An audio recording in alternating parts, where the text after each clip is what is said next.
आज का हमारा टॉपिक रहने वाला है मनी मार्केट, यानी कि हम बात करेंगे मनी मार्केट के बारे में।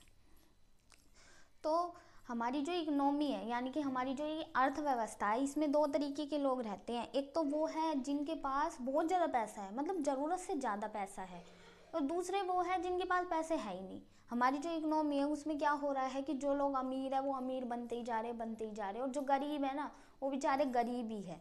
तो यानी कि दो तरीके के लोग हो गए। एक तो जिनके पास बहुत ज़्यादा पैसा है, जिनके पास पैसा बढ़ता ही जा रहा है, और दूसरे वे हैं जिनके पास पैसा है नहीं।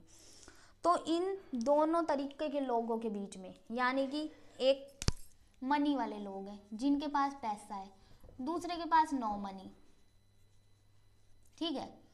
तो इन दोनों तरीके के लोगों के बीच में, इन दोनों तरीकों के लोगों के बीच में जो फंड का फ्लो करवाता है, फंड का फ्लो यानी कि जहाँ ज़्यादा पैसा है वहाँ से पैसा दे देना जहाँ पर पैसों की कमी हो रही है। तो उस मतलब कि वो जो ट्रांजैक्शन करवाने वाला मार्केट होता है उसको कहते हैं हम फाइनेंशियल मार्केट। क्या कहते हैं? Financial market. फाइनेंशियल मार्केट का क्या मतलब है? मतलब कि एक ऐसा बाजार जो फंड को सरप्लस वाले क्षेत्रों से डेफिशिएट वाले क्षेत्रों में लेके जाता है, ठीक है। सरप्लस वाले क्षेत्रों से डेफिशिएट वाले क्षेत्रों में वो फंड का फ्लो कर रहा है, तो उस चीज़ को हम क्या करेंगे? Financial market. यानी कि फाइनेंशियल मार्केट में दो वर्ड्स इंक्लूड हैं, finance plus market. Financial market है, इसमें दो वर्ड्स इंक्लूड है, फाइनेंस प्लस मार्केट, ठीक है। मार्केट वो होता है जहाँ पर मतलब कि कोई भी क्रियाएं हैं उनका आदान प्रदान, आना और जाना, इनफ्लो और आउटफ्लो होता है। और फाइनेंस मतलब पैसों का, यानी कि पैसों का इनफ्लो और आउटफ्लो करना है, कि आना है और जाना है। तो फाइनेंशियल मार्केट क्या होता है? जो कि फाइनेंस को सरप्लस वाले क्षेत्रों से डेफिशिएट, जहाँ उसकी कमी है वहाँ पर लेकर जाता है।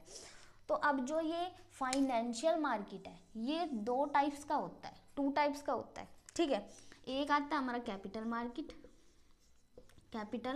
मार्केट, और दूसरा हमारा आ जाता है मनी मार्केट।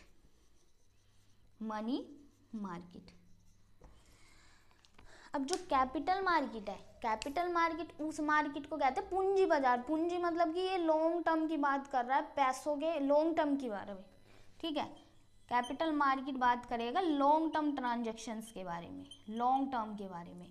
और जो मनी मार्केट, जो हमारा आज का टॉपिक है, वो बात करेगा शॉर्ट टर्म के बारे में। किसके बारे में? शॉर्ट टर्म के बारे में। तो आज हम किस मतलब कि फाइनेंस के इनफ्लो और आउटफ्लो के बारे में पढ़ेंगे, शॉर्ट टर्म के लिए पढ़ेंगे। शॉर्ट टर्म मतलब कि एक साल से कम, ऐसी ट्रांजैक्शन जो एक साल से कम के लिए की जाती है। लॉन्ग टर्म मतलब एक साल से ज़्यादा के लिए, एक साल से ज़्यादा, ठीक है। तो इस तरीके से हमने पढ़ा कि दो पार्ट्स हो गए, फाइनेंशियल मार्केट, कैपिटल मार्केट और मनी मार्केट, ठीक है। अब जो ये मनी मार्केट है, जो हमारा टॉपिक है आज का, मनी मार्केट, ये जो मनी मार्केट है, ये मनी मार्केट दो पार्ट्स में डिवाइड है, यानी कि इसके टू टाइप्स है, या कह सकते हैं कंपोनेंट है। टू टाइप्स लगा लो। मनी मार्केट जो है टू टाइप्स के हैं, ठीक है। एक है ऑर्गेनाइज्ड स्ट्रक्चर, दूसरा है अनऑर्गेनाइज्ड स्ट्रक्चर, ठीक है।